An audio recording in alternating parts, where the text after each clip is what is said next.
All right, and we're live everywhere else. Hope you guys are doing well. Just wanted to hop on here, have some conversations about these things. I think it's very important, these topics. So, for everybody on YouTube, Twitter, Twitch, and listening to this audio, the topics for today are multi generational households, marriage is essential, man failed the West, and Christianity is the way. And of course, we get a troll for the first comment. God is dead. Okay. You probably have no clue what book that's from. You probably never read much of Nietzsche. But everybody seems to know that quote. So, yeah, I guess we'll start off with. The West was pretty nice. Yeah. Your fairy tale god is a joke. Okay. The meat ice cream. All right. So I think that multi-generational households are going to make a comeback because that is where real wealth is. I agree with everything, but men failed the West. They did because men are the leaders of society. And if society failed, yes, it's not just solely on the men. Of course, the women are also a part of that, but it is the man's duty to lead. And as the leaders, if the society failed, we lost. We're the reason why. Why won't my Christian wife be with me? Okay. Men have been the leaders of society. What? I don't know what you're trying to say. It was the men of the West who defeated the Dark Lord Sauron. Okay. Men have been the leaders of society since the beginning. They have been. Yeah. And so, particularly in the West, it failed because of the men. All I know is the West had a train. Okay. Don't know what that's supposed to mean. But yeah, so I think multi-generational households are going to be a thing in the future. How has it failed? What do you mean? Do you not see the political discourse? Do you not see the level of depravity?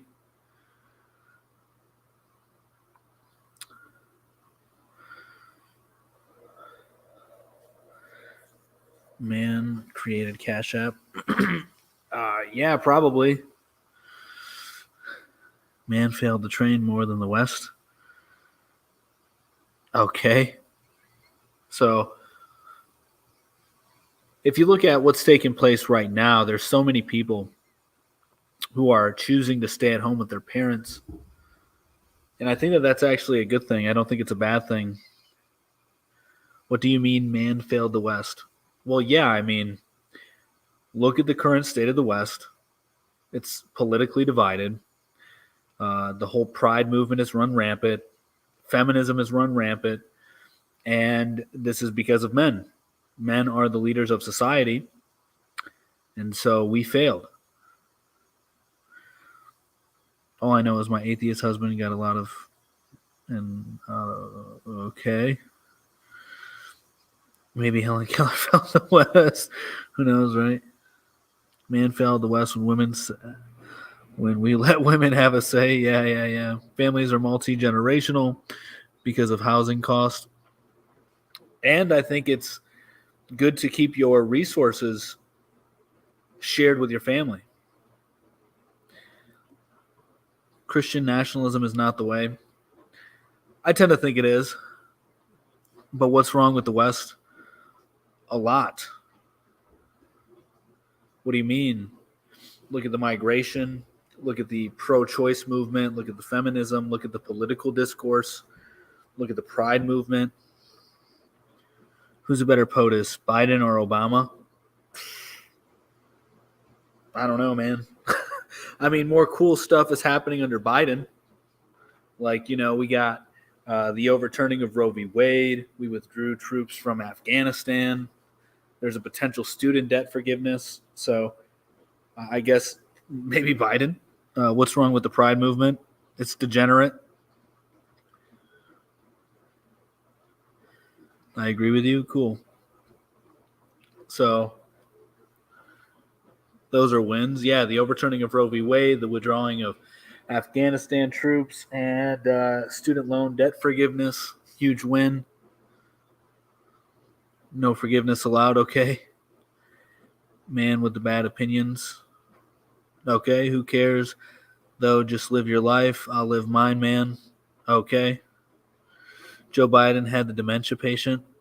Yeah, the dementia patient. Yeah, I know. It's pretty sad, right? That the dementia patient is going to be one of the better presidents. Did you say the Pride movement is degenerate? I did. Literal cope? No, not at all. I'm not a fan of Biden. I'm not a fan of Obama. I'm not a fan of Trump. So you're happy about Roe versus the Wade being overturned? Yeah, Roe v. Wade. Yes. So you're going to sit there and justify murder and theft? From who? From what? What are you talking about? Bro, you're right. Biden is the Okay. How is it degenerate? What do you mean? It's the definition of it. It's the most degenerate behavior I can think of. Well, one of the most. I can't say it's the most, but one of the most, definitely. Roe versus the Wade. I know, right? Afghanistan withdrawal was murderous. And staying in Afghanistan was murderous. What are you talking about? There's going to be less murders because of Afghanistan, because of our withdrawal of Afghanistan. We don't need to be over there anyway.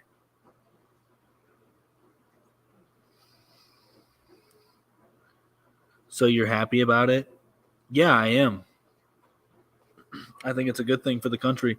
One of those I voted for Biden, but regret it now. I didn't vote for anybody in 2020. Did you serve in the military? No. Student loan debt forgiveness is theft. It's not actually. You don't know how the economy works. Joe Biden is so successful compared to Trump. Well, I mean, you got Roe v. Wade overturned under Biden. You have the border wall apparently being finished under Biden.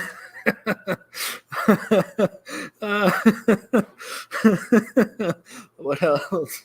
Student debt forgiveness under Biden. You shouldn't have an opinion if you didn't vote or serve. So you don't believe in free speech? Sending money to Ukraine is murderous. The longer they fight, the more they die. Yeah, exactly, Bruce. 100%. And I do know how the economy works. Okay, explain to me fractional reserve banking. Lock her up. Yeah, I mean, that rhetoric is what, at least by and large, destroyed the country. Not destroyed the country. I mean, the country was already destroyed, but that rhetoric of lock her up allowed for the political space to become more dangerous. Not saying it wasn't dangerous before. I don't need to. It's a scam.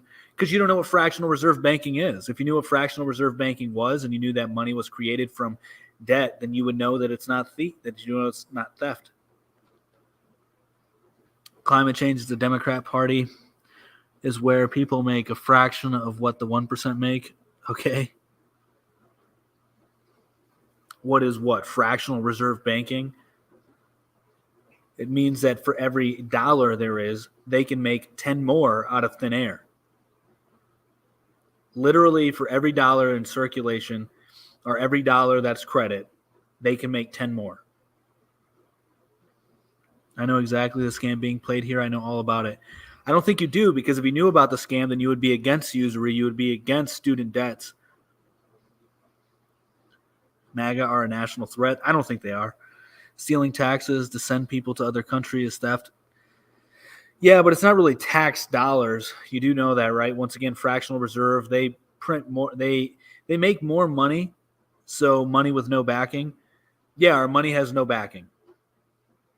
Literally, every time you use your credit card, you put it into a machine, you make money. Literally, you're making money every time you use your credit card. It's whatever they want it to be. Okay, why is your religion the correct one?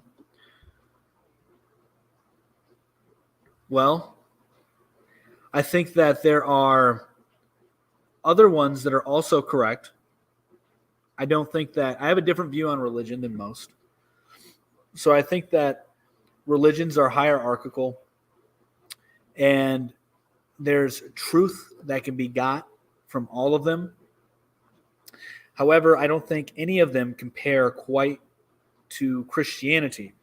And this has a lot to do with the fact that Christianity addresses a lot of the evils of the world, and it also changed a lot of the ways society was structured. For example, with any other religion, pretty much, when a woman was R-worded, they would basically become property of their R word, right? Christianity changed that. Also, it changed the rules of slavery. Like you couldn't kidnap slaves and you were obligated to free your slaves. So that was drastically progressive in that sense. It gave slaves rights. And it also eliminated the pagan traditions of getting rid of children for birth defects. They taught that everybody, as far as humans go, has the right to life, and that everybody spiritually, listen to me now, spiritually is equal. Like everybody has a spiritual potential and they should live. So Christianity did a lot to revolutionize the world, if you will. Go read the Torah. Okay, I did. And I'm telling you, exactly. Crazy guy gives rules about nothing eating shellfish, but can't say not to do slavery. Okay, you obviously weren't listening to me. Christianity has done nothing but cause death and restrict rights. You obviously did not listen to me. Tells that no gay who are burnt for who they love. Well, yeah, I mean, it's a degenerate behavior. Go read the Torah so you can understand everything Jesus taught. I don't think you guys are listening to anything I'm saying. This is absolutely not a founding principle. That's a modern revisionist fairy tale. It's not, actually. Why is God unable to straight up say not have slaves? Well, because our slave, so he is the one that led to slaves getting rights. Yes, it is, glasses nerd. How about you answer the question instead of you didn't listen to me for the new people? Hey, James Lopez, how about you just listen? I don't think you read the Bible. Okay. I guess homie speaks for God. I do not speak for God. What makes Christianity superior than other religions? I already listed that. So pretty much it's the only religion that truly deals with evil and defines it. It helped women get rights because pretty much in pagan traditions, all pagan traditions, if the woman was R-worded, they became property to the R-worder. And Christianity switched that around. Basically not switched it around, but eliminated that in their culture, as well as making divorce more of a loss for the man than it is for God. I'm not God. I'm sorry. I'm reading the comments. Than it is for the man, the woman rather. So divorce is more of a loss for the man than the woman. In Christianity, also eliminated infanticide.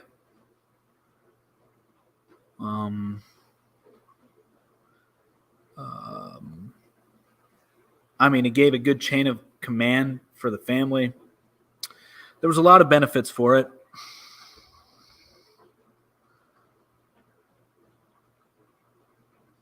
Me being a lesbian and respecting my girlfriend isn't.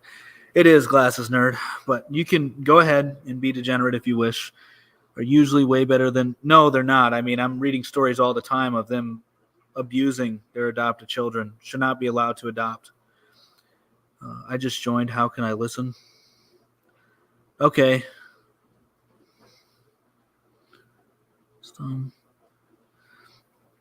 So then we don't discuss how Christians. They don't actually. It doesn't. That's a lie. That's not true.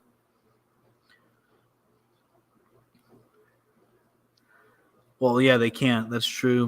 What about straight couples? They can abuse their children. Yeah, I know, but it's usually more so the other way.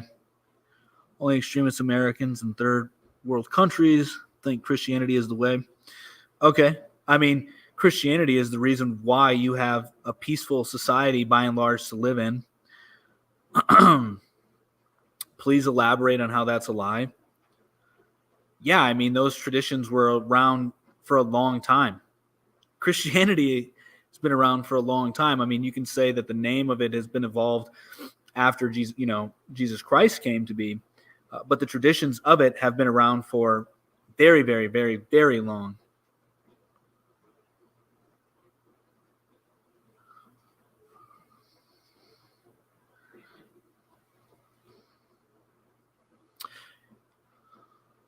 No, it's not. Take it you haven't read about the Crusades. I have, and you can debate about whether the Crusades were good or not. There's a really good book on it called God's Battalion by Rodney Stark.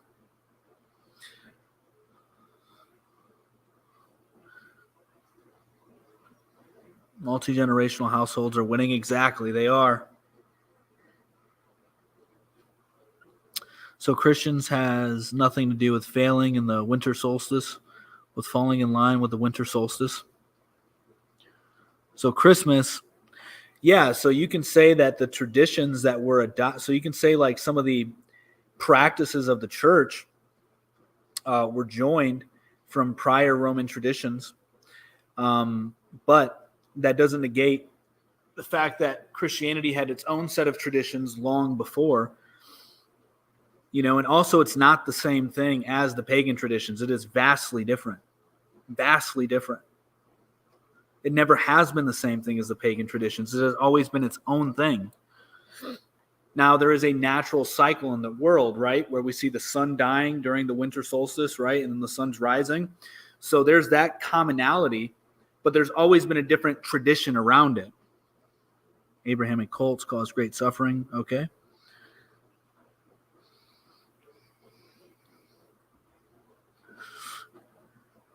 Yeah, I mean, Christianity, in the Bible, it says not to bring in Christmas trees.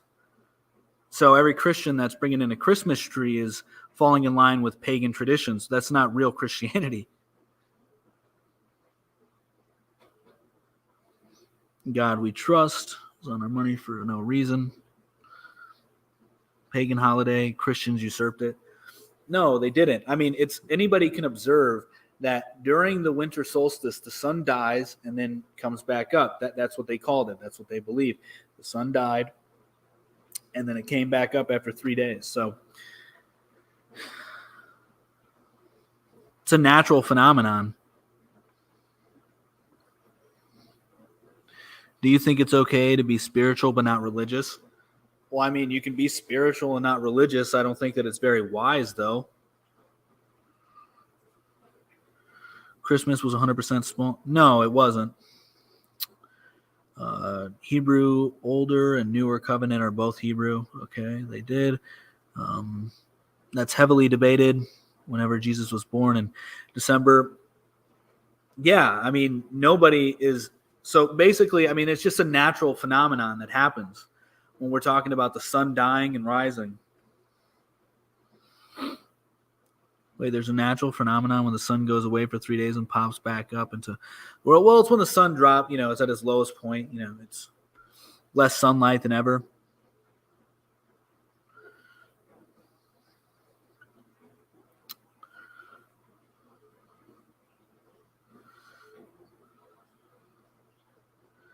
But it doesn't take 3 days. Yeah.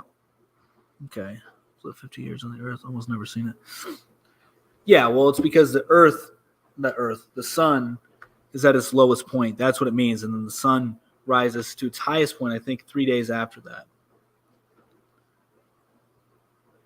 You're mixing Easter with Christmas.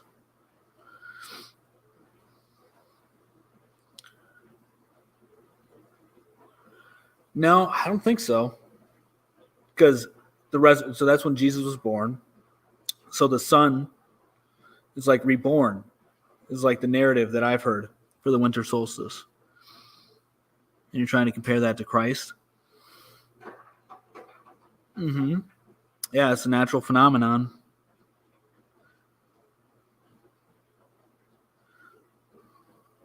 Marriage may be essential to you, but it's not for everyone. Well, it's essential to have a nation. Christmas is the birth of Christ. It has nothing to do with resurrection. Yeah.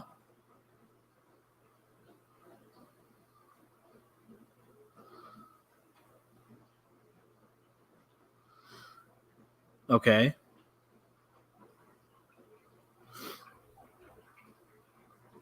Let's see.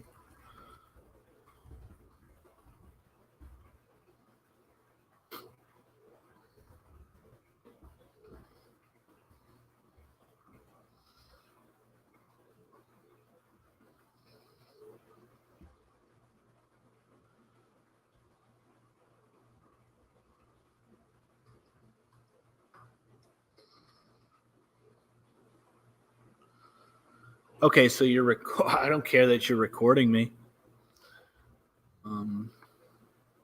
Anybody that, yeah, I mean, this isn't very obvious. Trying to see something here. Let's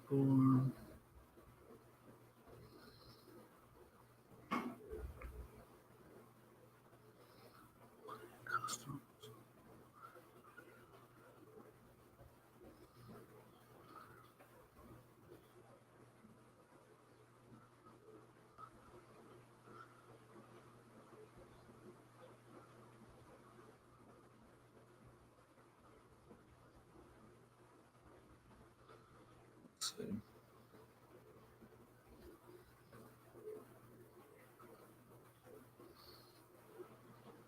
I haven't looked into this for a while.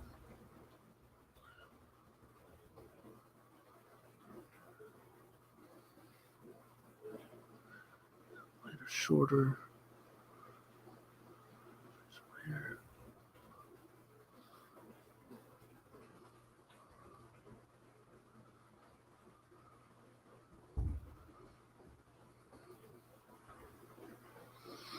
So is zombie Jesus okay?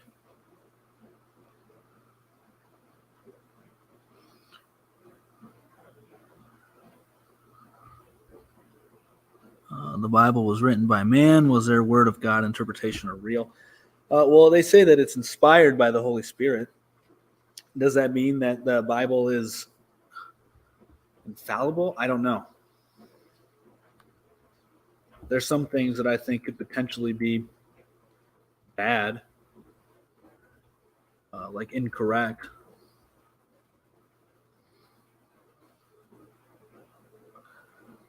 Moses isn't acting Christ-like, is he?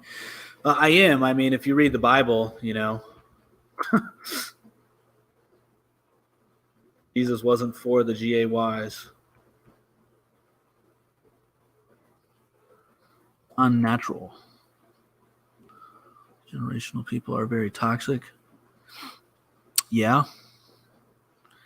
And he hasn't given evidence to back his claim about gay couples abusing kids more. Well, I mean, it's everybody knows, you know, it used to be common knowledge that most people that were that way were abused as children. It was like common knowledge back in the day.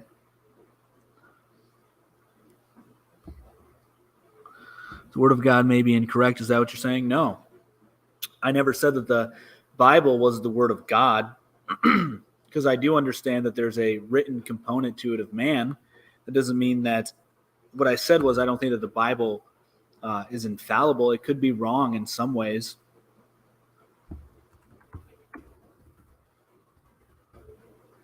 But I tend to think it's not. I mean, like the Protestant Bibles, I would tend to think are more corrupted than the Orthodox or Catholic Bibles, simply because there were 6 or 7 books removed out of the Orthodox and Catholic Bibles. Also, maybe it's wrong about gay rights. No, it's definitely not. Definitely not.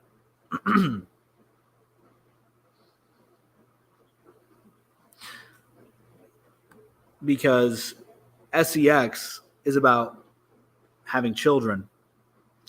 Catch you, go play in traffic and pretend you're obsessed. Okay. Loving people and supporting their bad habits are two different things. Yeah.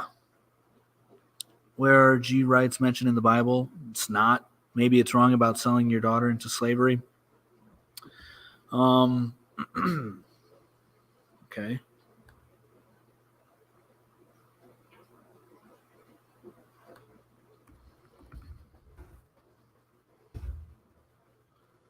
Let's see. It's not that hard of a concept. Okay. Christianity teaches to love thy neighbor, but spewed hate about the LGBT community is okay. Yeah, I mean, it's evil. And God does say in the Bible to hate evil.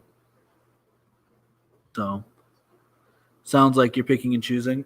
Not at all. Not at all. I don't know exactly what you're talking about selling your daughter into slavery. I'd have to see the context of it.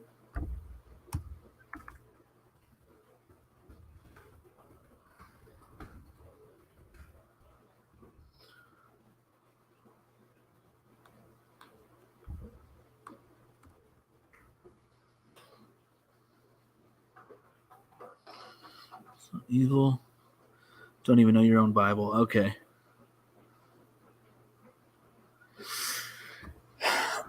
Yeah, I like how people point out these things, the fabrics and all this shit. Like, okay. I mean, as far as eating the shellfish, I do know that in the New Testament, Peter is told that he can eat what he wants. There was a revelation about that. So I do know the dietary things changed.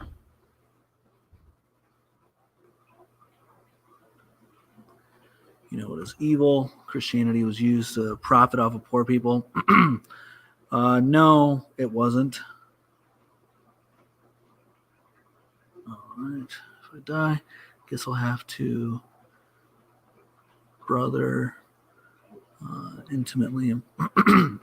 Yeah, well, I know that one as well. So as far as the brother taking over his brother's, dead deceased brother's role,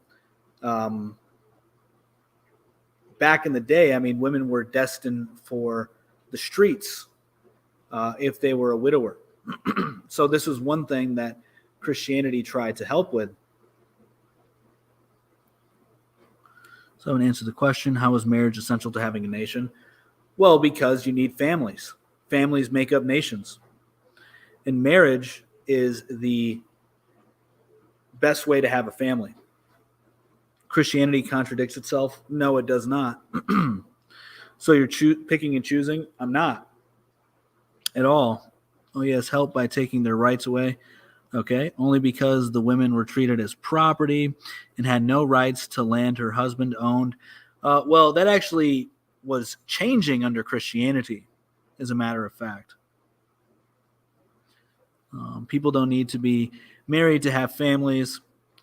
This is true, but marriage is the best institution to raise children. Men fell to West, how so? Christianity does in fact contradict itself. It does not. You are, if I bring something up, you excuse it away. No, I'm not. I was actually looking at the slavery for the daughter. I have not heard anything about that or read anything about that. Best, very subjective in this case. Okay. Are you the guy that said money isn't real? You sure have a lot of free time. Yeah. I mean, okay. I don't actually. I can just rearrange my schedule. What's the point of sin if you can just ask for forgiveness and still go to heaven? Yeah, so sin, it's not a contradiction whatsoever. So sin is just missing the mark. So you can fall off the path and then correct your path.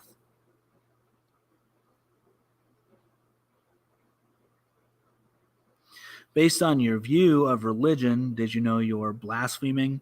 No, I'm not, actually. Funny, Christianity was used to profit off of poor people in the Middle Ages. It was not. I mean, there is a part in the Bible where it mentions indulgencies indulgences, but it was one of the books that the Protestants had taken out.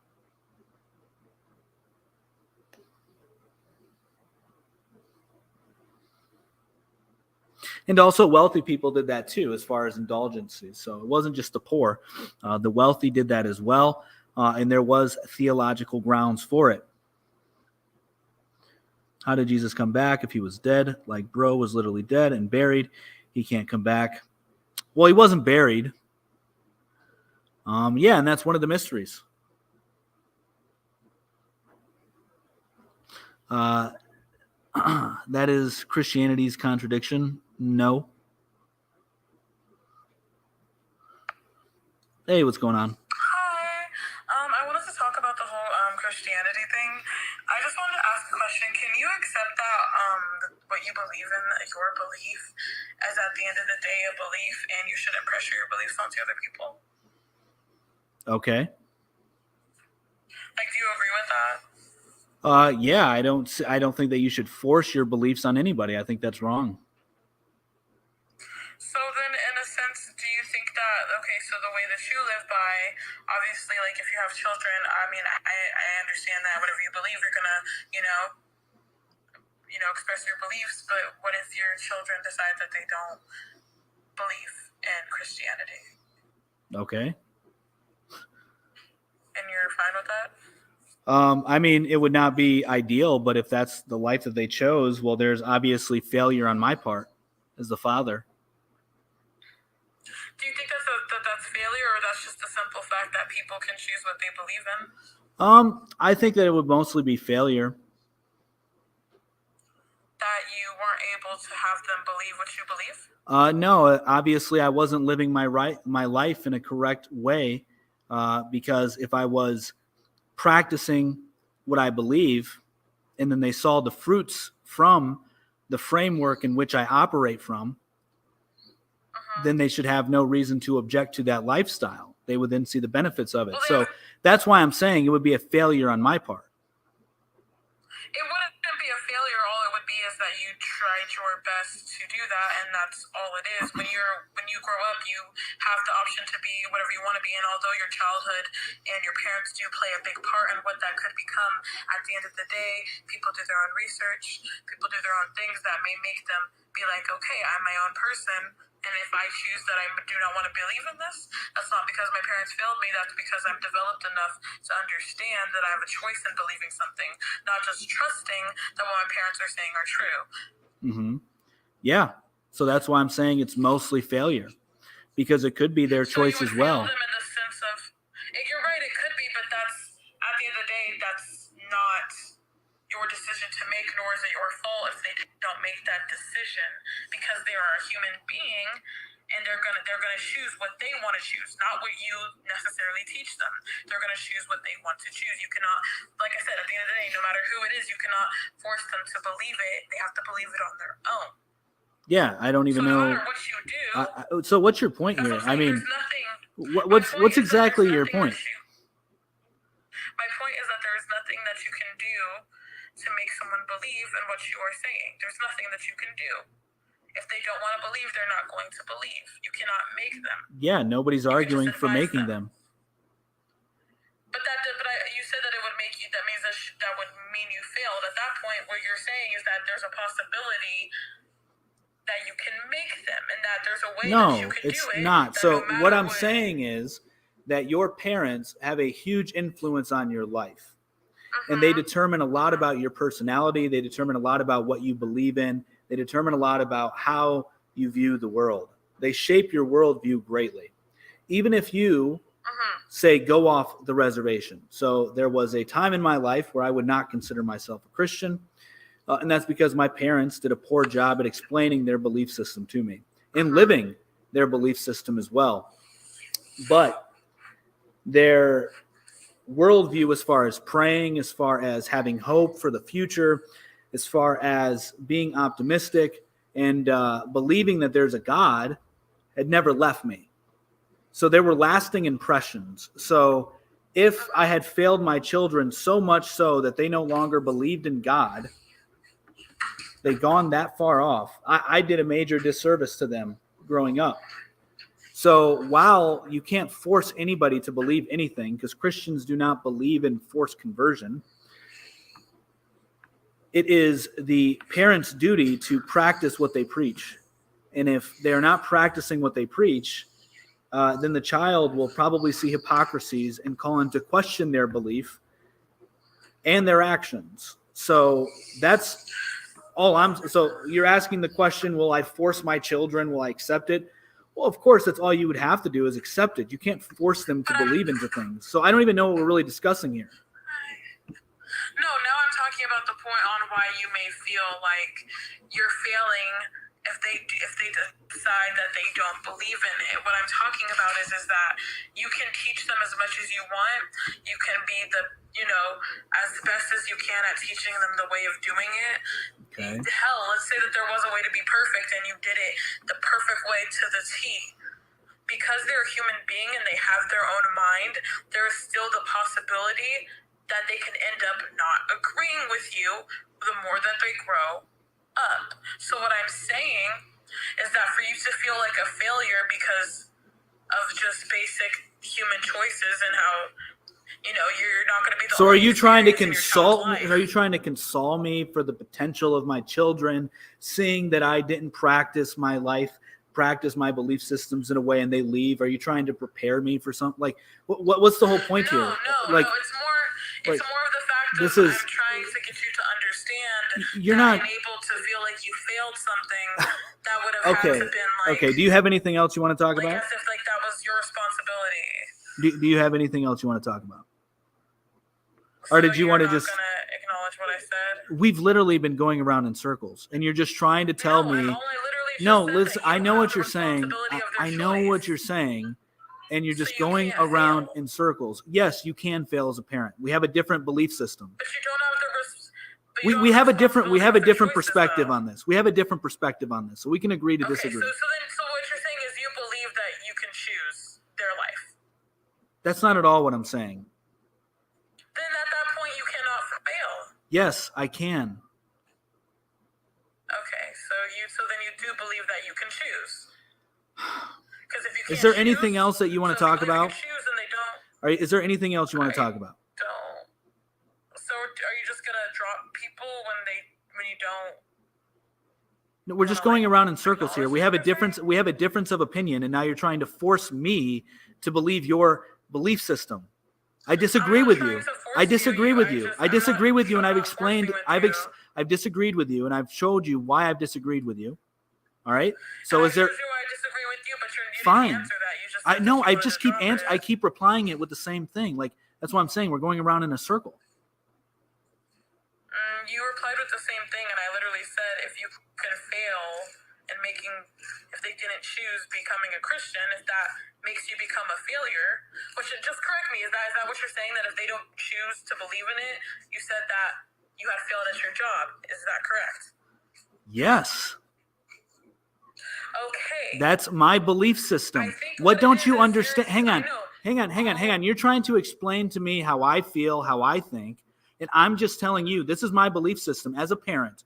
If my children do not have the same belief system as me, which I think is the right belief system, which I think gets you closer to God, then yes, I do believe that I failed. Does that mean that my children will have a lesser life? I don't think so necessarily. Who knows? They could have a better life. Who knows? They could have a really good life if they disagree with my belief system. But me as a person, as a man, as a father, which I am a father of 3 children, 3 daughters, so this is real to me, that I would... Are you a parent? I'm raising my baby sister. So, but you're not a parent. So okay. I consider myself a parent. But you're not technically a parent. So there's a difference there. She's 5 months old, and I'm literally in charge of her, so yes, I am her parent. So I don't see how that's different. Well, I mean, it is technically different, but anyway, because it is... I didn't give birth, so... well, yeah, I mean, it's not... yes. So, I mean, yes. I mean, you could be raising your little sister, but there is a different... Do you just want to argue? Do you just want to argue? I mean, I'm trying to come to some certain conclusion here. So, all right. You literally said that if I don't, because I'm raising... Bye. Appeal to authority doesn't make your point more valid. Okay. You have not failed. They're just their own person. We have a different belief system. I believe that I would have failed.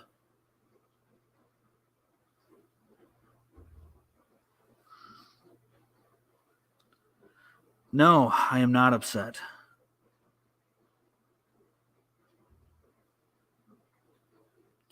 So are adoptive parents not being your parents by logic? No, I mean, they are your parents. But I don't know her situation. Like, did her mom and dad pass away? Are they not in their world? And now she has to take care of her sister? Like, I don't know exactly what she's saying.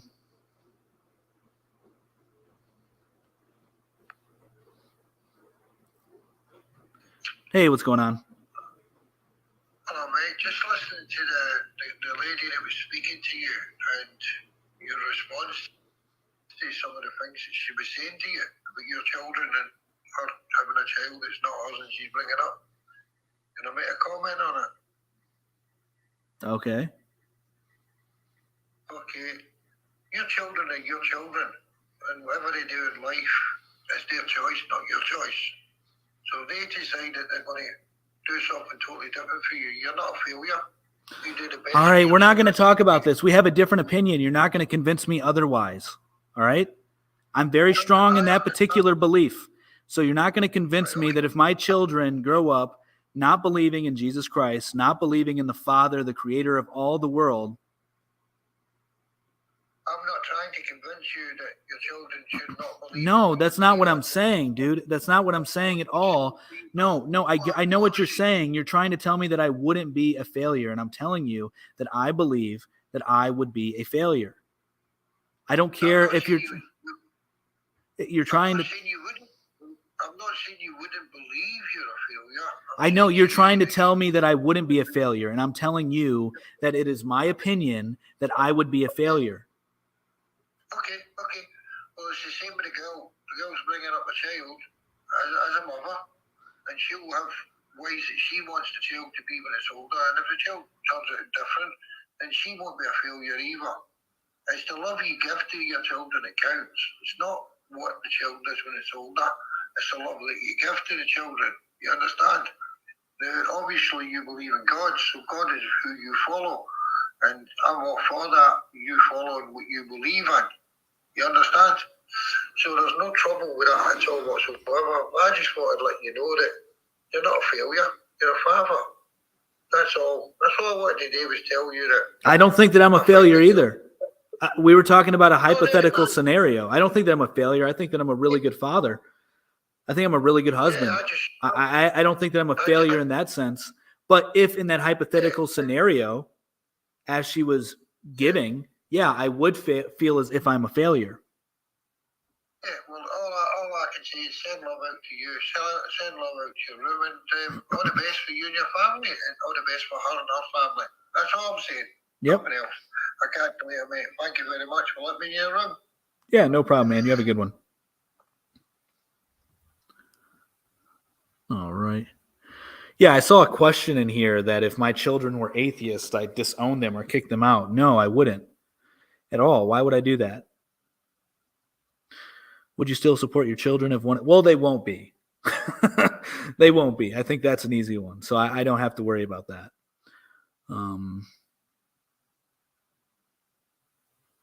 Yeah, they can think for themselves. I'm all for thinking for themselves, for sure.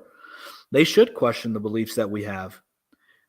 They should be able to like really, really question them because it's a choice. Yeah, I do know that. Family values. Yeah, I don't have anything wrong with Judaism or Islam. I think Islam's crushing it right now. Okay, I think it is. So we have a difference of opinion. You don't know that, though. This basically says he would absolutely disown one of them. No, I would obviously love them, but they would never be that. So it doesn't matter in my world. But I gave them the tools they need to succeed: critical thinking and empathy and love. Yeah, exactly. I think that's very important.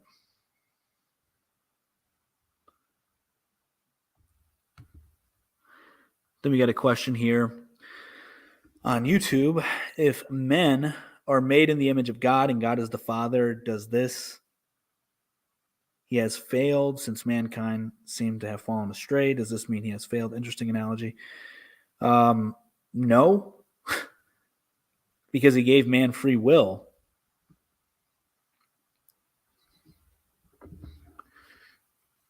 You and atheists have more in common than you think. Don't believe in one less God than them. Okay, most religion promotes family's values. What religion doesn't? Yeah, I know. Yeah, I never said that religion was essential for marriage. I mean, it is a sacrament. Parents don't know their kids 100%, especially when your kid is an adult. Yeah, nobody said that they do. I have a son that I love and speak to him often. We are very close. Okay. The West is falling. It's about time for another nation to rise. Okay. Man has free will, but not your children once they're adults, apparently. That's never been my argument at all.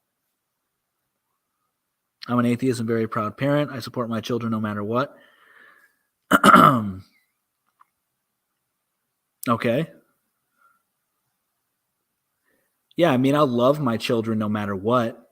I don't know that I would support any of their behaviors, but I can love them and I can help them.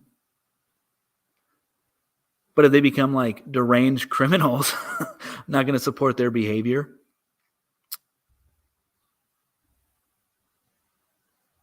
You said multiple times that they wouldn't be gay. Yeah, I know. I did say that. That's what I believe. I only agree with 2 of your points. Okay.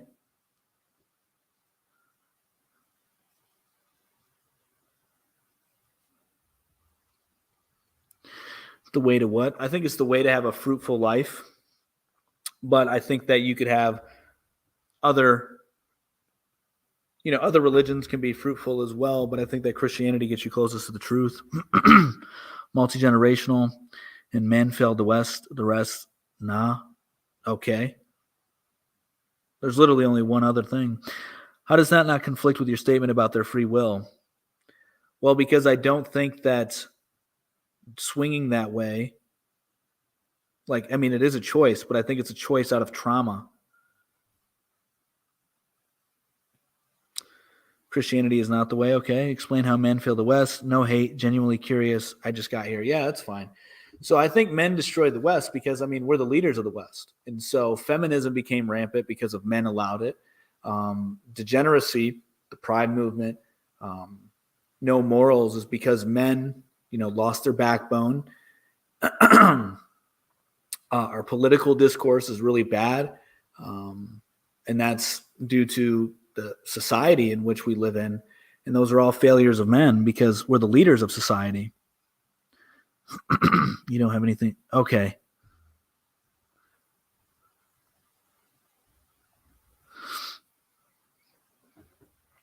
Marriage is great for those who choose, but not for everyone. Yeah, I agree. There are some people who are destined to be single, and not married. There's nothing wrong with that. If men had supported women and stopped other bad men, we would not be in this place. Well, kind of. Okay. Women are great leaders in Scandinavia, powerful chieftains. Okay. Men failed the West. Yeah.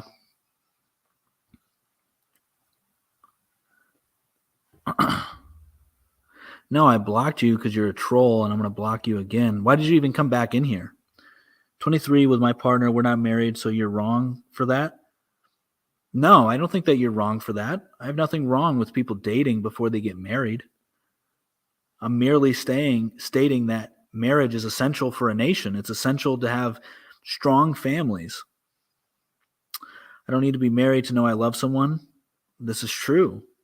But if you love someone, why would you not want to make the ultimate commitment to them?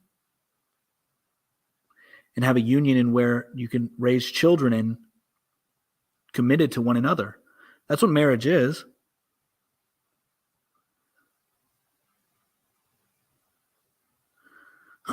So the West was won by women. You're funny. No, it's not actually. Women are suffering due to man's failure. Feminism is a result of men failing the women.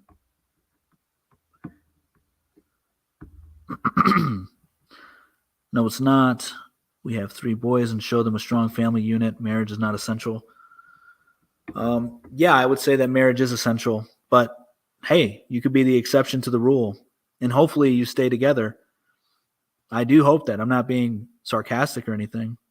Sort of to say why you blocked me and then blocked me so I don't hear the whole thing. Why are you here? You're just going to keep making new accounts and trolling? You have nothing better to do with your time? Marriage is a piece of paper. Commitment is time spent. Yeah, and marriage is the ultimate commitment. Marriage is more than a piece of paper. I love that statement. Feminism is because men failed. Yeah, exactly. What does it have to do with explorers? What are you talking about?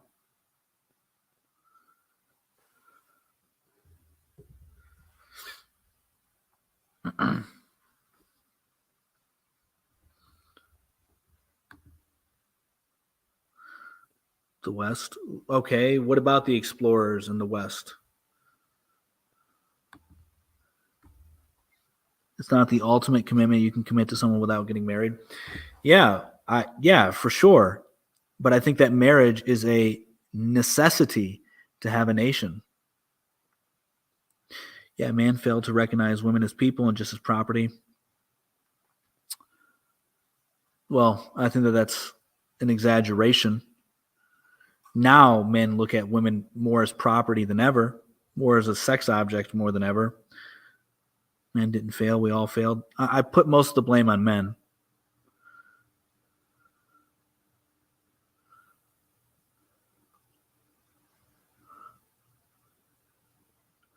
And marriage is better for a man too. I mean, ideally, there's a psychological component to being married to where it's more significant to just being in a relationship with somebody. It holds a higher status in society, psychologically, and internally within the relationship.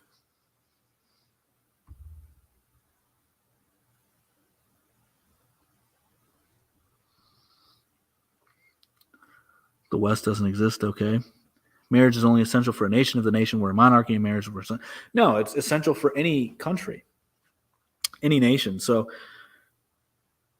you're overgeneralizing. Okay. Way to go, guys. Now women are men. Good job, guys. Yeah, I totally disagree with that.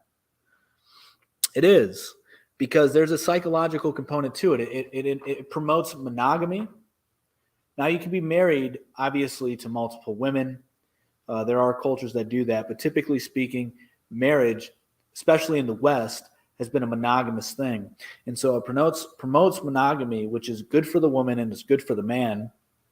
It forces the man to be content with what he has in a good way, obviously, to be loyal and faithful to one family. It gives this psychological, social bonding that just being in a relationship doesn't provide. There's many different cultures that don't believe in the sanction of marriage. Okay. We're talking about the West here, but yeah. And they are not as successful as the West.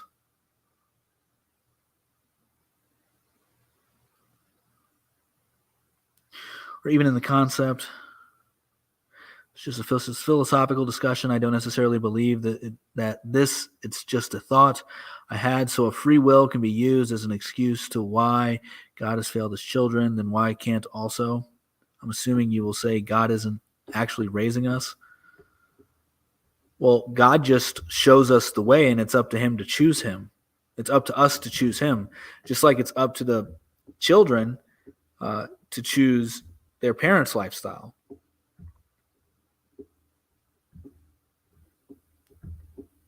So there's free will, but I mean, it doesn't mean that as humans, we can't fail because we didn't. My argument is the reason why your children wouldn't want to follow in your belief system is because you failed in some way, shape, or form. God can't fail. God is perfect. Time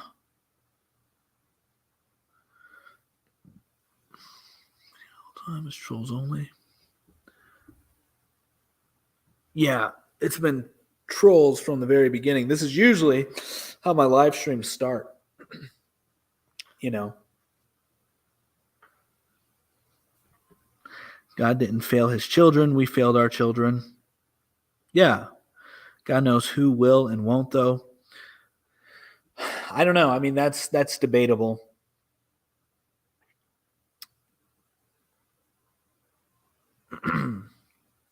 Because you do have free will, so you can always, because like if, I don't know, it's very theological and been debated for a long time. I think that God knows how the world is going to end, but the people who are going to be there, I don't know. It's very interesting, right? Like, because does God know who's all going to be there, or does he not? This is something that I've debated with, struggled with for a while. And I would have to say that he knows your actions and he knows where they'll lead you, but you can always come back to him, just like Satan can always come back to God too. So, I mean, there's an element of which you could return.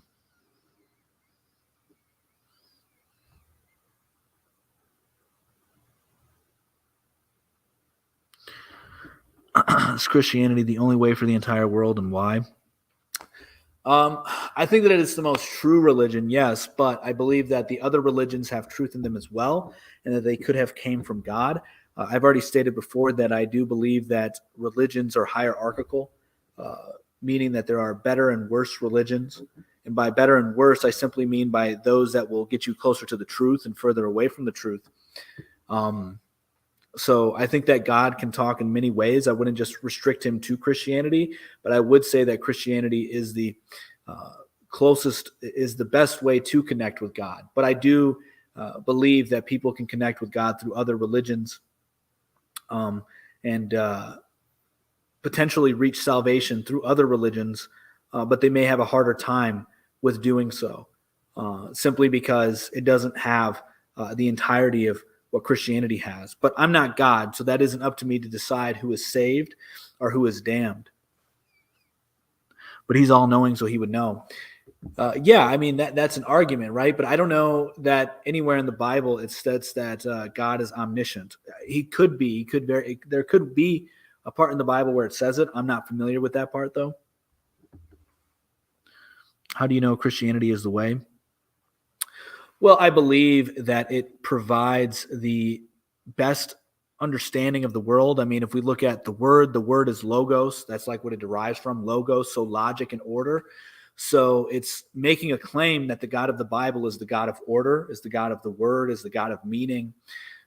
So that is, pretty unique. And then also it has the essence and energies that there are. A distinction between the essence and energies in the world, which is an orthodox theological point that I think is true, and it provides an explanation. And then I also believe that Jesus Christ becoming the flesh was the best way of describing how man should be in this life. Personally think it's nonsense.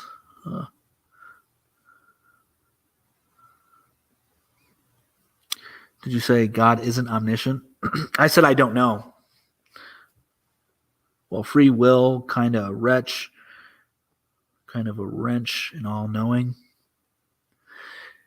Yeah, I mean, that's tough, right? I mean, I'm not a theologian. I don't pretend to be. Yeah, good discussion. Yeah, for sure. I just think that Christianity isn't given enough credit for what it's done in the West. I mean, it is literally the reason why we have our legal system, why we have the morality that we have today in the West. So genuinely asking, how can you say Christianity is the way but be unfamiliar with the Bible? I never said that I'm unfamiliar with the Bible. I never once said I was unfamiliar with the Bible. I said I was unfamiliar with that specific part in the Bible of God being omniscient. How did man fail the West, by the way? Because men are the leaders of society. Therefore, the degeneracy in which we are witnessing today is because men did not stand up to it and they allowed it to take place. Feminism is a prime example. So Jesus was God coming into earth, or God's son. Linear time is a human construct. We have free will. Doesn't mean God doesn't know all. Yeah, I don't know. No, some people need God. Yeah, my bad. I misunderstood what you said. It's all good. No, I've read a lot of the Bible. I mean, I've read in the Protestant Bible, I read pretty much the whole thing. But when you look at the Catholic and the Orthodox Bible, there's like 7 or 8 more books in that Bible that I have no clue about. Although I do identify with the Orthodox Christians. But anyway, there was a question here. So Jesus was God coming to earth, or God's son? Yeah, I know. That's another interesting thing, right? So like the Orthodox and Catholics, we say that's a mystery. We don't exactly know how it works, but we believe that the Father and the Son are one in a way. And I don't exactly know how it works. The Trinity is a mystery. Anybody who tells you they know exactly how the Trinity works, I don't think is telling you the truth. But it's a mystery that we accept is a mystery, and it's hard to explain. I mean, that's like a very theological question. It's a good question. Law is not from Christianity. Law is based on natural morality. It's not actually. I mean, the law comes from the Greco-Romans. The Greco-Roman law and philosophy is what builds a lot of our framework into the law system. But then the morality around where we have our society comes from Christianity. I got told I was going to hell for wearing red lipstick to church once I was like 14. Yeah, that's pretty messed up. Last time the church was in charge to law, it was called the Dark Ages. Yeah, but it wasn't really the Dark Ages. I mean, there's a big misconception about that. You can go look up Rachel Fulton, Professor Rachel Fulton.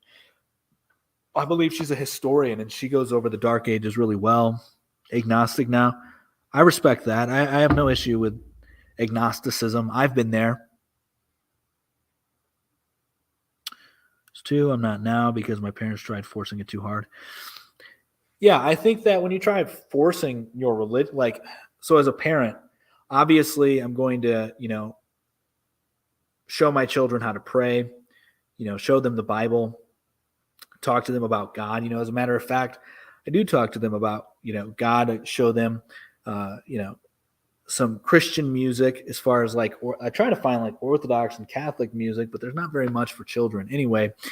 But I introduce them to God and Christ, but I would not force them. Satanists are moral also. No, they're not. It's the antithesis of morality. I hated church because it bored me so much and they would force me to go. It killed my face. The church nowadays is very weak and effeminate. Christianity is weak and effeminate today. That's very unfortunate. Satanists don't believe in Satan, though. Yeah, I know. It's the most ironic thing. Not going to lie. I've met some really nice Satanists. You can meet really nice, immoral people. They're everywhere.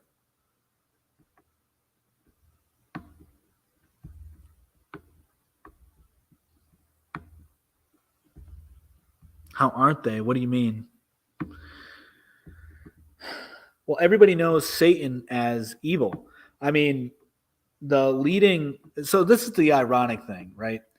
Satanists say that they don't believe in Satan, but then the thought leaders for Satanism, which is probably, you have no clue who it is, and it's Jason Reza Giorgiani. He's one of the most well-known philosophical thought leaders for Satanism. He also calls it Prometheism. You assume that they have. No, I do know because I've listened to them. I'm actually kind of a fan of Jason Reza Giorgiani. You should look him up. He's a philosopher who is the thought leader for Satanism, bringing it to the forefront of the mainstream. He is doing a good job at it. I think he's a very intelligent man, but he is in direct opposition of God. And this is what he says the Prometheus / satanic movement is an opposition of God, the creator of good. He believes that rebellions are good. He believes that it's the opposite of what the Bible teaches. And if you look into the Bible, once again, I'm not saying I've read all of the Bible, but I know the Bible pretty well. And if it's the opposite of all the Bible teaches, well, then it would be the opposite of, for example, as I mentioned before, I mean, Christianity was a pioneer in giving women rights because back in the day, it does say that in the Bible, God created evil as well.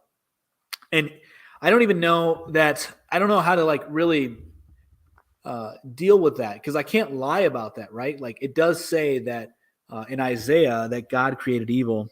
I've never looked into Satanism. Yeah. I mean, you can if you want to. I mean, it's interesting, but anyway, so like it's just the opposite of it. And so not going to lie, God has done some pretty fed up stuff. Yeah, that's debatable. Yeah, Lord Infidel. I just said that it's in the Bible. It's in Isaiah. I gave the book that it's in. And so that's something that I don't really understand. I don't really understand that part. And to assume that you understand that too, I think would be arrogant, because I'm assuming you're not a Bible scholar. I'm assuming you're somebody who doesn't study the Bible, doesn't search theological issues very much. I'm done with all religion. It's a joke. That's your choice.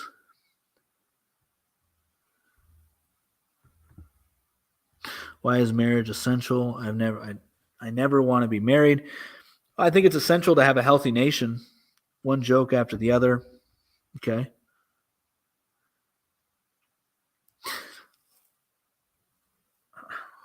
So, but I mean, there's even like a theological debate. Does evil even actually exist? Because you can compare evil to being cold, because cold doesn't actually exist. It's just the absence of heat.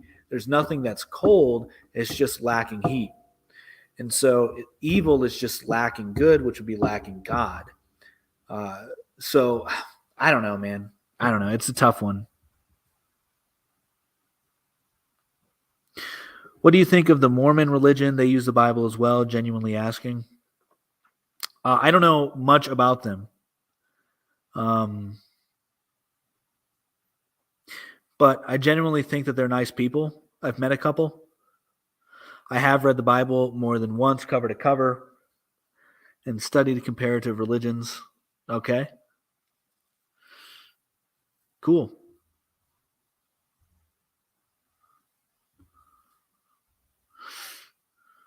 I'm a Mormon, right on.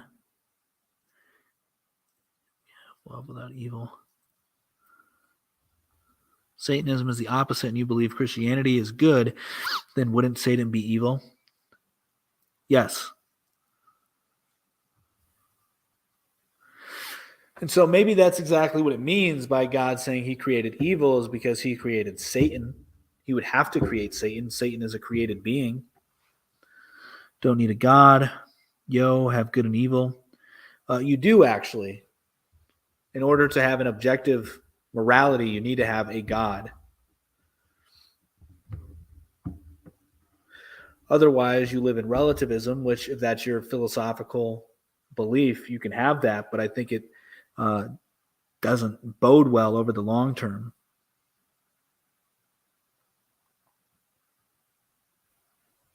You do, because you get it from somewhere. You get that morality from somewhere. I left Christianity completely 7 years ago. Okay.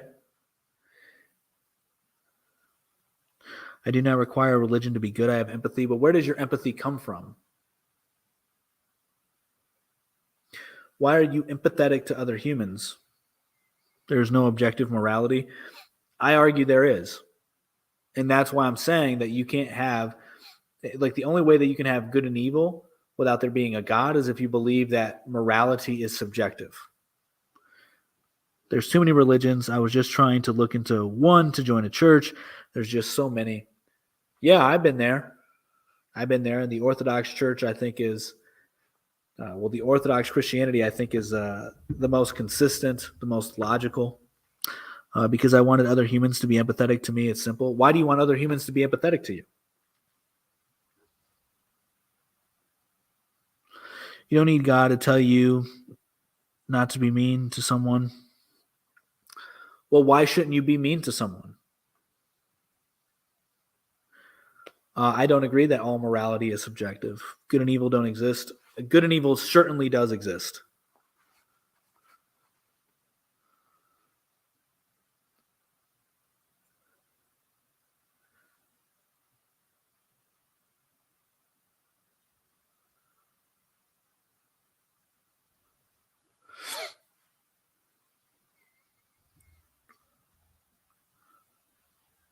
So, all right.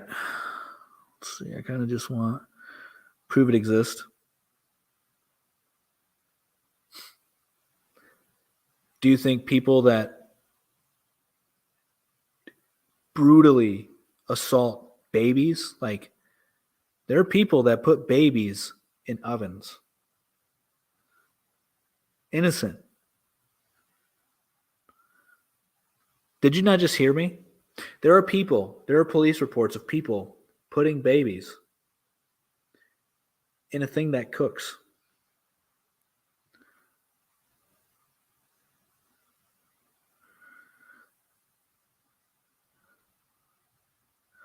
Morality is subjective. No, that's not true. It doesn't matter what you think is good or bad. There are things that are purely evil in this world.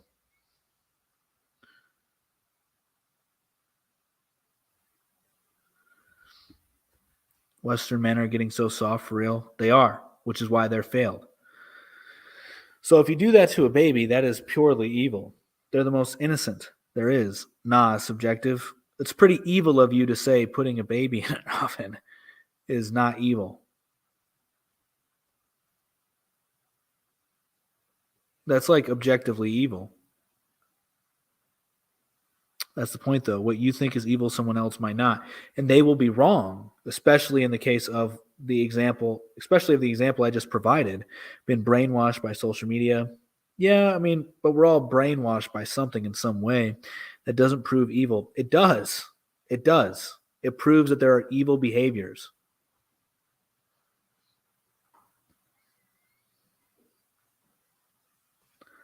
Still wrong. It's not evil, but it's still wrong. Why is it wrong? You completely missed the point. No, I get your point. You believe in subjective morality. I do not. The Bible speaks about dashing babies against the rocks. Yeah, it does. It absolutely does in the Old Testament. Yeah. From my understanding, it is in regards to taking over land. And in that context, I would have to look into it more, but from my understanding, the context of which is the people there were committing bestiality and other egregious acts. And so wiping out the entire people would eliminate those acts from that area. I mean, there's been many other events where God has wiped out people for falling away. And the Bible does not go against the sins of your father, right? It does actually talk about the sins of your father will cause your children to suffer in some way, shape, or form. But to just do that for no reason. Babies are innocents today. They do not deserve to be dashed against rocks. I get it, man. I get it. I have a hard time with some of that stuff.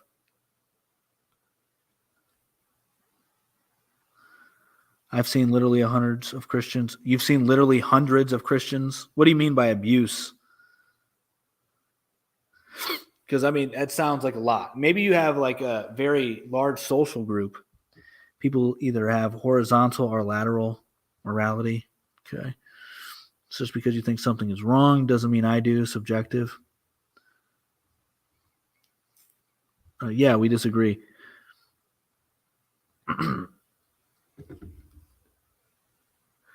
Yeah, I mean, if you look at the flood, if you look at other events that taken place, throughout history or throughout the Bible, beat them until they bruise or bleed. So you've seen hundreds of Christians do that to their children. What about the children being torn apart by she-bears? Well, they weren't children. They were teenagers. And that one I actually know about. So that one, they weren't children. They were teenagers. And that was because they were being dishonorable. And there was a different culture back then, obviously.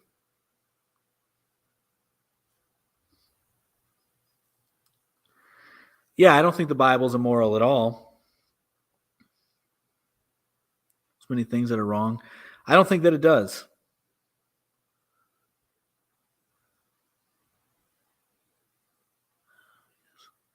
The Bible literally says throw children against the rocks. How is God good? Yeah, I mean, I don't know. I don't know about that part. I mean, I have read it. I have seen it. And you look at the other apocalypse that have taken place. I mean, if God's going to end the world, as it says in Revelation, right? Well, then obviously there will be some who suffer. But also, the babies, even if they were to perish, it doesn't mean that they wouldn't go to heaven. I don't know, man. I don't know. It's very tricky.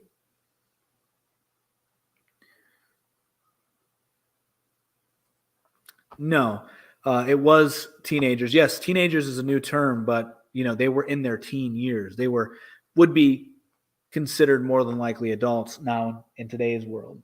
I mean, in their world.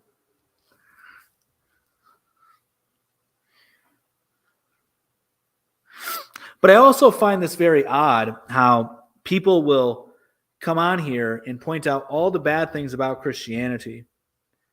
And, there's like a total, disregard for the things that we can argue which were good that Christianity did for the West, for the world.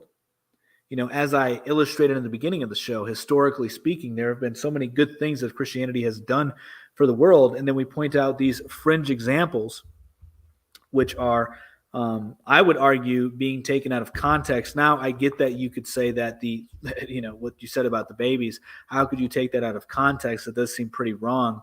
But I would argue that, you pay for the sins of your father. Now, I don't know. It's just a tricky one. Not true. In fact, man wasn't considered an adult till he was 30. Yeah, I don't know that that's true. I don't know that's true at all. So you would say somebody who's a 20-year-old man with a full beard. I had a full beard when I was 17. So if I lived in that time with a full beard, they wouldn't consider me a man. I could have my own family. Inherited sin is such a bogus excuse. Well, I'm not saying it's inherited sin. I'm saying that, well, I guess I kind of am saying it's inherited sin, right? But I do believe it's true. Because if we look at epigenetics also shows that your actions will have an effect on your children's life as well.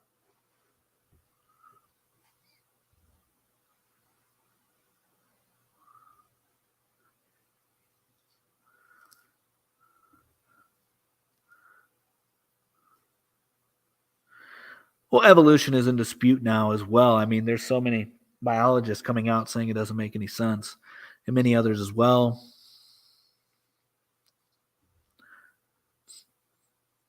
Didn't say I would. Didn't say you would what?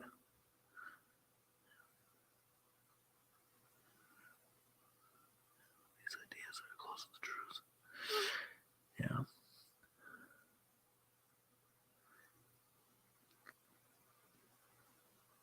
Yeah. Yeah, I know that there's like a generational break off, right? And, I'm not the best Christian apologist there is.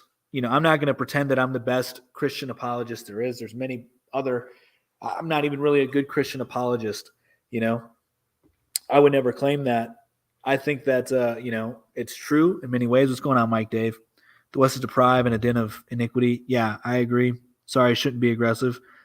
I don't care that you're aggressive, you know. But obviously, there's things that I can improve my understanding on as well. As a Christian, I should be able to defend these points much better. What is multi-generational household? You know, parents, children, grandparents, aunts, uncles living in the same household, living in the same area. We are a heavily modified fish. Totally agree with you. Good luck, bro. Thanks. Okay, that's an interesting take. Can I come up and ask a question? Sure. Yep, I don't know your situation. Fair enough. But yeah, I mean, that's something actually that I've been wanting to work on more because when I was going down this whole rabbit hole of Christianity a long time ago, I was much better at apologetics than I am now. And considering, I'm typically pretty good at debates, but I have not been very good at Christianity debates lately, theological debates. They have not been my strong suit. Hey, what's going on? Hi, how you doing? Doing well. Yourself? I'm all right. I don't have a ton of time, but I was curious because I'm not a Christian, so there's like some things that stick out to me that I'm just curious on, like how you, like, or at least what you would think about some of these questions and then the entailment that I think comes of it. Okay. Yeah, so I guess the first question would be like, do you think God can, like, whatever he sets out to do, he'll always succeed at it? Obviously, I don't think he'll, like, create squared circles or something, like, logical contradiction, but just so far as that it's a logical, possibility. If he intends to do that thing, do you think that he, like, would always succeed at making that thing come about? If that was his intent, yes. Okay, yeah. So, like, it'd be safe to say he's, like, infallible in that way. Yes. Okay. Do you think that, like, God intends for evil in the world? No, because evil is the absence of God. Okay. And then do you think that there is evil in the world? Yes. Okay, so then that would be the case that, like, either God is fallible and he failed, or that's, like, just a direct contradiction. It's like an infallible God that fails at his intentions. Well, it's not. So I'm, like, wondering, like, is it the case that he desires evil, or is it the case that he can fail? Well, it's neither. So that's not the right framing. As I've already answered the question, evil is the absence of God. So sinful behaviors are evil because they are going away from God.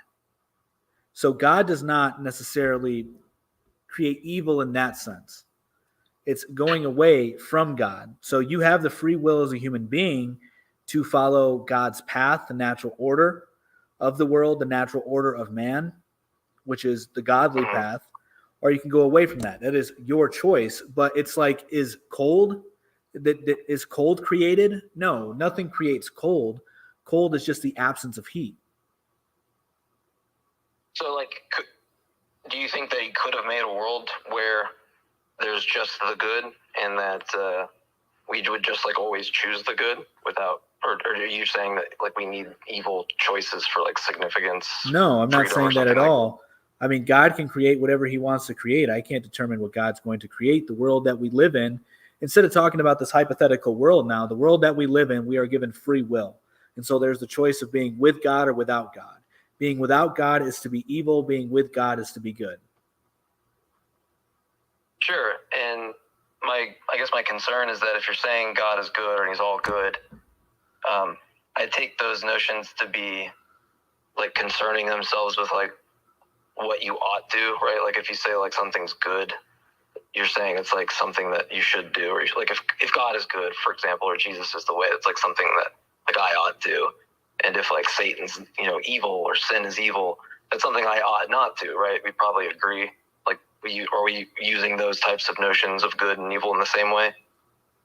Yes. Okay, yeah, I mean, and that's, like, typically how most people use it. that's what's called a normative notion. That's like how most people use good and bad. But if God is good, then he always does what he ought to. And if you're saying that he could create a world where we just always choose good, or that there's no evil or something like that, but he chooses a world where there's evil in it, doesn't seem like there's anything bad in that world, right? Because it's just going to be the case that there's a reason that he has to give us the choice between, I don't know, like kicking a baby or something horrible, right? So it seems like he's saying that the world ought to be that way, right? Presumably, so if he was all good, we'd have a world where you wouldn't have that, right? No, I mean, I don't really understand the framing that you're using here, because we keep going around in the same thing. You're using this hypothetical. If God was good, well, then all things would be good. Well, I would argue that in the world, the things that God created are good, in that there is a natural order in which the way the world works, and that order is godly, and going against that order is ungodly. So there's a natural way humans should live, there's a godly way humans should live, and going against that would be going against God. So it's free will. I mean, this argument just comes down to free will. Do we believe in free will or no free will? I believe in a God that gives us free will. I think that that's what the Bible preaches. I think that's what Christianity understands God as, somebody being merciful. So that way, if you fail, you go against God, you don't realize that you're on the wrong path, you can always come back to God. So there's mercy in that as well. So it's actually very benevolent. What would be wrong with? I guess I'm not understanding. Like we could deal with what the actual world is, because I think there's a problem there. But one of my issues is why couldn't he create a world where we always choose the good? Because think about it for a second. God is a free being, right? And he also is all good. So there's no contradiction entailed by those two properties when it's imbued in God. He's a free creature. He can always do the but good. God lives outside of if he always earth. does the good, then all the members in the set of actions that he does would be good, right? He wouldn't do something evil. And so that thing that would be expected in that view is a world where free agents just always choose the good, like heaven or like God, right? Yeah. Yeah, so if we got a world with evil in it, then that can't be the product of an all good God. It can be, because there's the option of free will. There's free will, and God doesn't exist. So also you're coming from the perspective that God. Well, hang on. You're coming. Hang on. From my understanding, you're coming from the perspective that since God is all good, all knowing, all loving, that the world should be all good, all loving. But God exists outside of our time, outside of the world. I don't see the relevancy of that. Well, it's relevant because God isn't here. So God's nature, God's being, does not necessarily exist in the world, which would then, if it did, I would agree with you, it would contradict God's existence. But since God is outside of his creation. Son's creation. So I'm talking prior to him creating 8 human agents, right? It's just the case that if he's all good and he's like God's deciding on what world he wants to create, well, everything, since he's all good, we agreed that good is something that means what you ought to. So he only does what he ought to. And there's 2 problems with that. One is, if you want to say he creates evil for significant will, then all things considered, he thinks the world should have kicking babies and baby cancer in it. Like, he thinks the world should be that way because there's a reason, right? There's a greater good because of that. No. So all things considered, those things wouldn't be evil. But the main problem that you're raising is you're saying that he has to do this to give us free will. Presumably that's like moral significance, right? No. What I'm saying is, no, not at all. What I'm saying is that God exists outside of the creation. And so there's a natural order. There's a natural order to humanity, which is godly.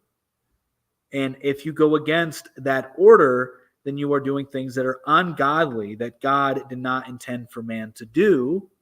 And so if man does what he's not intended to do, he's going against God, which is evil. But it's the same way as I stated before. The way that I see evil is similar to how heat doesn't actually exist. Cold doesn't actually exist. Yeah, it's you're giving a privation of the good. I get that. I get that whole notion. But the problem is that I'm not even at that point. I'm talking like if God creates a world, right, and He's all good, then what I'm giving the world that's expected on a being that is all good and has the power to create this world. And there's no contradiction entailed, right? We have freedom, right? We're not determined. We make the free choice, and we always choose the good. It's kind of like if God created a world where there's vases in the world. They all have the chance to fall over and break. They just never do, right? Nothing's pulling their string. It's just a world where they just never get knocked over, right? It's a world where we just always freely choose God. Now, if someone wants, like, if that's not possible for you, if you have an issue with that, then any criticism you're going to apply is going to apply to God, because He imbues those same two properties. He's a free agent, and He always chooses the good. Right, so there's not an issue with Him creating that world, since that's precisely what He is, and that's precisely what what agents do in heaven. So why would we have a world where there's evil in it, given the fact that there's not a contradiction, that He imbues those same properties? Why would He make a less perfect world? Well, from the Christian perspective, it's man that brought evil into the world. Yeah, but man is not going to trip an infallible God up. We agreed that he can't fail at what He intends, and if He intends for there not to be evil, it's not like on His way to creating the universe. I don't think that. No, Eve or something like no, that, right? no. I think that once again, this goes back to free will. Like, God intends for man to be good. However, He gives man the choice of being good.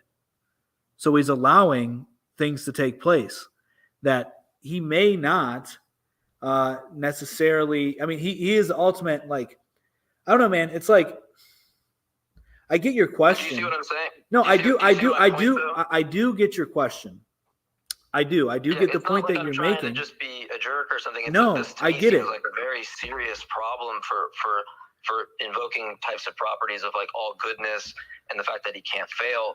Well, no, I don't think that there is. I think that the issue here is, one, I'm having a hard time articulating this, and I was just stating how I am not at my peak of Christian apologetics. I am definitely not. I am not prepared for any kind of in-depth philosophical. Look, not to take any words from your theology, but I don't find any sin in that. Like, that's perfectly fine. I don't find any sin in that either. I think that I should be better at being able to defend my perspective. However, I guess all I would say to that is, God created a world in which there was free will. He wanted man to do one thing, but He did not force man to do that one thing. Man went against that of God's will, and then He created man, that is, the ability to go against God. So He created that option to go against God, and that option to go against God brought evil into the world. It's not so much that God created evil. I know that we can then debate, well, God created man and man then created evil, so didn't God in a way create evil because of that? That would be a logical, rebuttal to it.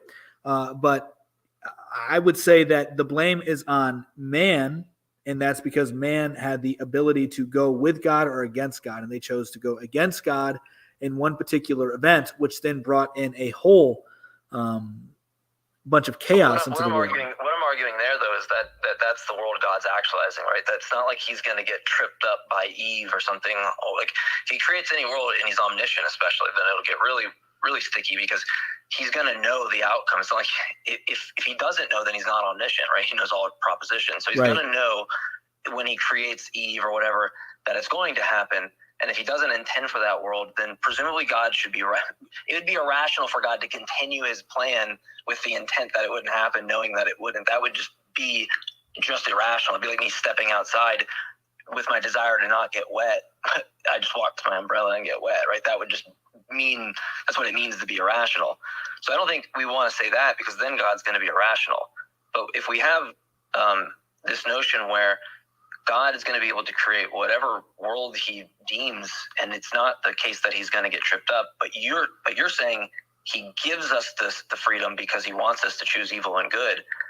My issue there is that you're going to have a contradiction, because you're going to have, in one case, you're going to say, like, kicking a baby under no circumstance is okay, right? No circumstance should that be allowed. But under circumstance, why, where God permits baby kicking in the world when he could have prevented it, he allowed it. And that is to form a contradiction. That's to say, under no circumstances is it permitted, but under this circumstance it's permitted. But that's just to be a contradiction. So that, to me, either way we slice it, seems like there's going to be a problem. Yeah, I don't know that there is a problem. I think that it's hard for us to really understand these things. But I do know that you're raising good points, and I would have to be better on my end to defend them. I know it's weak what I'm doing. I was the president of a debate club in college, so like I know all about debate very well. And what you're raising good questions. I'm just not. I've already given you the answer that I have at this time. I do know. Yeah, I don't want to. Yeah, I those are like all the points I have. So I don't want to just like hammer it home. If you're you're very honest about just like, hey, we'll need to look at that and stuff. So I appreciate that. I wouldn't want to just keep bashing the point or something, because I want it to be a productive conversation and not like a dunk or something like that. Yeah. No, I get it. And trust me, dude, I've struggled with some of these as well, because there's parts in the Bible where it says that in Isaiah where, it's saying that God's speaking and he created evil, but I don't really understand that. And then there's also, the fact that, well, how did evil come into the world? Did God fail? So like all these questions I've had as well, but I'm just very out of seasoned for really responding to these and any more in depth, and to have like a really good conversation with you, because I do feel like you're asking these questions in good faith. And I feel that if I was to just keep responding, I would not be really responding in good faith. Because I don't. That's fair. That's 100% fair. Like before I go, would you want to ask me anything, or just press me on something? No. I looked at your profile. It says atheist Jesus, so I'm assuming you're an atheist and that you have issues with religion as a whole. You don't really prescribe to the idea of there being a God. I'm worried about like the legislative issues in a separate sense, but the thing that I care about in these conversations are more like epistemic concerns, like how we know the claims to be true. Mm-hmm. So I'm concerned there, but then I'm also convinced that if I say I'm somebody that thinks like all gods don't exist, right, and I try to present you some argument, I don't know that that's going to be really successful to the theist, and I don't think that the theist is going to present some deductive argument that's like successful for the atheist. Granted, there's cases where they do convince people, obviously, but I think for the most part they don't. But the things that I do think are the things that I do care about is if I hold some propositions or things to be true, kind of like how I was running that argument, which is to say that you agree with these certain properties God had, and I'm trying to show what I find to be attention, right, according to me. Mm-hmm. When we establish that, I think arguments work better, because it's going, hey, you accept this, and this, and here's the direct entailment, like here's the cost of accepting those views. And in one case, you could say, yeah, that's fine. Actually, I didn't see that, and I'm just going to adopt that. That's perfectly fine. Or another case, you go, I don't really like that. It kind of sits uncomfortably with me, and then you kind of go back and revise, or you just find out, that person's reasoning was fallacious in some way. But long-winded to say that, like, I'm concerned about when people express beliefs they have, that they haven't realized the entailments of them. Because when you accept one belief, it entails a lot of other ones that we're not really aware of. There's like consequences. They're not like closed off, right? So so I agree with that. A lot of religious claims, but that's true. But I believe everybody. I would even go as far as saying I know everybody has a worldview, and that worldview has a bunch of belief in it. So we can all start questioning beliefs and stuff like that. I know that religion gets a bad rap because there's a lot of people who can't properly defend it. And unfortunately, those people who can't properly defend it will go on and make themselves look like asses by just getting really aggressive with their rhetoric. But, everybody not even suffers. I think belief is just a main component of being a human, So it's just, if we look throughout history, belief has always been like the cornerstone of civilization. So that's why, we have these discussions, like questioning beliefs. I agree. I absolutely do. Beliefs on the whole actually are something in philosophy of mind that I think have a lot of more philosophical consequences that I don't think current science is fully understanding and might not ever, but that's a whole separate argument that I wouldn't get into, but that's a whole consciousness type of consideration. But anyway, nature of beliefs really fascinate me. But yeah, man. So I appreciate it. I'll give you a follow, and if you want to just chat or something sometime, or pin me down with something you want to get me with. I don't know. Yeah, I mean, well, it's really hard, right? Because you're arguing. It's not like you can prove. You can't. The burden's on me, right? Like logically, it makes no sense for me to question your disbelief. Well, no, it's not true. I mean, I take a lot of different positions. So, either moral position, like positions in philosophy, like whether it's moral positions or philosophy of mind or things like that. Okay, fair enough. So there's other how I gain knowledge, right? There's other considerations that are divorced, I think, from you having to bear a burden. There's things that I happily debate and defend and affirm. So yeah, okay, fair enough. I was just thinking more along the lines of, is there a God? Is there not a God? Religion, etc. But yeah, you're right. But we can debate morality and other stuff like that too. I'm not a naturalist per se. I mean, I might be some kind of naturalist, but I could argue for naturalism. Like, the world is just natural. There's just only natural entities or something like that. And I'd bear that burden because the person who's has a God belief, that has nothing to really do with my claim that I think the world is all natural, right? That rests on my shoulders if I make that claim. So, right. But from my opinion, those types of arguments are better if we compare. I think, you compare worldviews and you say, hey, this is how I explain the data. This is how I explain the data. Right. But yeah, anyway. Yeah, man. Well, thanks for coming out. I really do appreciate it. Thanks. Yeah. Thanks, brother. Have a good night. Yeah, you too.